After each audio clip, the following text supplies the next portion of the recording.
आज हम उस विषय पर बात करेंगे जिसके बारे में हर इंसान ने कभी ना कभी सुना है, लेकिन बहुत कम लोग उसे सच में समझ पाए हैं।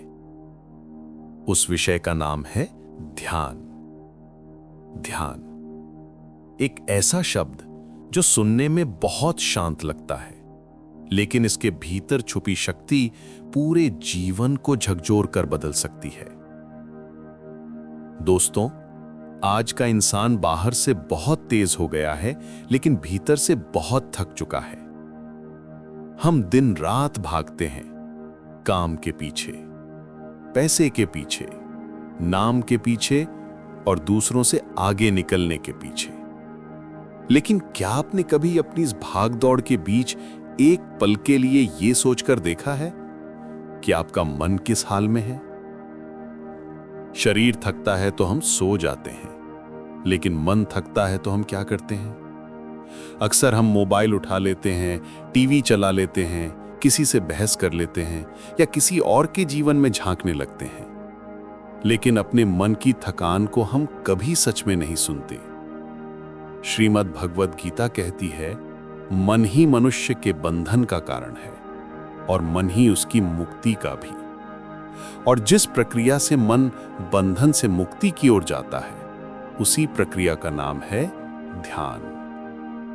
आज हम ध्यान को किसी चमत्कार की तरह नहीं, किसी रहस्य की तरह नहीं, बल्कि एक गहरे विज्ञान की तरह समझेंगे। एक ऐसा विज्ञान जो कृष्ण ने अर्जुन जैसे टूटे हुए योद्धा के भीतर उतारा था।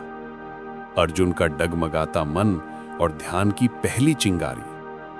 कुरुक्षेत्र का मैदान, चारों ओर योद्धा खड़े हैं, शंख बज रहे हैं, हथियार चमक रहे हैं, लेकिन इन सब के बीच अर्जुन का मन कांप रहा है। अर्जुन कहता है, मेरे हाथ कांप रहे हैं, मेरा मन युद्ध नहीं करना चाहता, मेरी बुद्धि भ्रमित हो रही है। दोस्तों, ये केवल युद्ध का डर नहीं है, ये उस मन की हालत है जो भीतर से टूट चुका है। और आज यही हालत लाखों युवाओं की है। कोई परीक्षा से डर रहा है, कोई भविष्य से डर रहा है, कोई समाज से डर रहा है और कोई खुद की कमजोरियों से डर रहा है। कृष्ण अर्जुन से ये नहीं कहते कि डर मत, सब ठीक हो जाएगा। कृष्ण सीधा मन के मूल पर प्रहार करते हैं। वो कहते हैं, मन को जीतना आसान नहीं, लेकिन अभ्यास और वैराग्य से यह संभव है। यहीं से ध्यान का विज्ञान शुरू होता है। ध्यान का असली अर्थ क्या है? अक्सर लोग ध्यान का मतलब समझते हैं आंख बंद करके बैठना, कोई मंत्र बोलना या किसी पहाड़ पर जाकर साधु बन जाना। लेकिन गीता ध्यान को इस तरह परिभाषित नहीं करती। गीता कहती है, ध्यान का अर्थ है मन को वर्तमान में टिकाना। जब आप खा रहे हैं तो बस खाना, जब आप चल रहे हैं तो बस चलना, जब आप पढ़ रहे हैं तो बस पढ़ना। मन का बार बार भूत में जाना या भविष्य में छलांग लगाना, यही अशांति की जड़ है। ध्यान मन को वापस अभी में ले आता है। आज का मन इतना अशांत क्यों है? दोस्तों, आज के मन की हालत उस बच्चे जैसी है जिसके हाथ में एक साथ 10 खिलौने दे दिए जाएं। वो किसी एक खिलौने से भी पूरी तरह खेल नहीं पाता। आज हमारे हाथ में भी मोबाइल, सोशल मीडिया, न्यूज़, दूसरों की जिंदगी की तस्वीरें, तुलना, डर और उम्मीद, सब कुछ एक साथ है।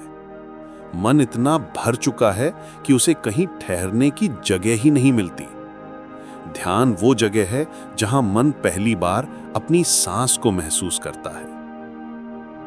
लोग ध्यान से डरते क्यों हैं? क्योंकि ध्यान में आप खुद से मिलते हैं, अपने डर से, अपने पछतावे से, अपने अधूरे सपनों से। बहुत लोग दुनिया से लड़ लेते हैं, लेकिन खुद से मिलने से डरते हैं। गीता कहती है, जो व्यक्ति अपने भीतर उतरने का साहस कर लेता है, वो बाहर की हर चुनौती को छोटा कर देता है। ध्यान मन के विज्ञान को कैसे बदलता है? मन का स्वभाव है विचार पैदा करना। एक विचार जाता नहीं तो दूसरा आ जाता है। ध्यान उस विचारों की भीड़ के बीच आपको खड़ा कर देता है, एक दर्शक की तरह। जब आप विचार को देखने लगते हैं तो धीरे धीरे विचार अपने आप कमजोर पड़ने लगता है। गुस्सा हो, डर हो, चिंता हो या जलन, सब ध्यान में पहचान में आ जाते हैं, और जो पहचान में आ जाता है उसकी पकड़ ढीली पड़ने लगती है। ध्यान और कर्म का अत्यंत गहरा रिश्ता। गीता कभी ये नहीं कहती कि ध्यान का मतलब काम छोड़ देना। कृष्ण अर्जुन से कहते हैं, ध्यान से कर्म करो और कर्म से ध्यान और गहरा होगा। जो व्यक्ति बिना ध्यान के काम करता है वो जल्दी थक जाता है, चिड़चिड़ा हो जाता है और टूट जाता है। और जो व्यक्ति ध्यान के साथ काम करता है वो थकता नहीं, वो भीतर से शांत और शक्तिशाली रहता है। ध्यान और डर का रिश्ता। डर का सबसे बड़ा कारण है अज्ञात। हम डरते हैं उस चीज से जिसे हम नहीं जानते। ध्यान आपको आपके डर से मिलवाता है, और जो डर दिखाई देने लग जाता है वो डर आधा मर जाता है। ध्यान और अहंकार। अहंकार तब पैदा होता है जब मन खुद को ही सब कुछ मान लेता है। ध्यान ये याद दिलाता है कि हम सब एक बड़ी यात्रा का हिस्सा है। ये अहंकार को तोड़ता नहीं, बस उसे सही जगह बिठा देता है। ध्यान कोई चमत्कार नहीं, अभ्यास है। ध्यान कोई जादू नहीं है, ये एक बहुत शांत अभ्यास है। आज 1 मिनट, कल 2 मिनट, पर लगातार। जो व्यक्ति रोज थोड़ा सा भी अपने मन के साथ बैठना सीख लेता है, उसका जीवन धीरे धीरे बदलना शुरू हो जाता है। ध्यान और अकेलापन। ध्यान अकेलापन नहीं देता, ध्यान आत्मसात देता है। जो व्यक्ति खुद के साथ रहना सीख लेता है, उसे कोई भी छोड़ जाए तो वो टूटता नहीं। ध्यान और रिश्ते। जो व्यक्ति ध्यान करता है उसके भीतर प्रतिक्रिया कम और समझ ज्यादा होती है। वो रिश्तों में लड़ता नहीं, वो रिश्तों को समझने लगता है। अर्जुन का परिवर्तन। ध्यान ने अर्जुन की बाहें मजबूत नहीं की, उसका मन मजबूत किया। युद्ध वही था, पर योद्धा बदल चुका था। आज के जीवन में ध्यान कैसे उतरे? ध्यान को बड़ा मत बनाओ, इसे आसान बनाओ। सांस को देखो, विचार को आते जाते देखो, और खुद पर जोर मत डालो। ध्यान और जीवन का उद्देश्य।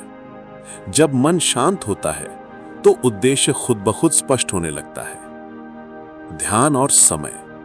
ध्यान आपको समय के गुलाम से समय का मालिक बनाता है। गीता का अंतिम ध्यान संदेश। गीता ये नहीं कहती कि संसार छोड़ दो। गीता कहती है संसार में रहकर खुद से जुड़ जाओ।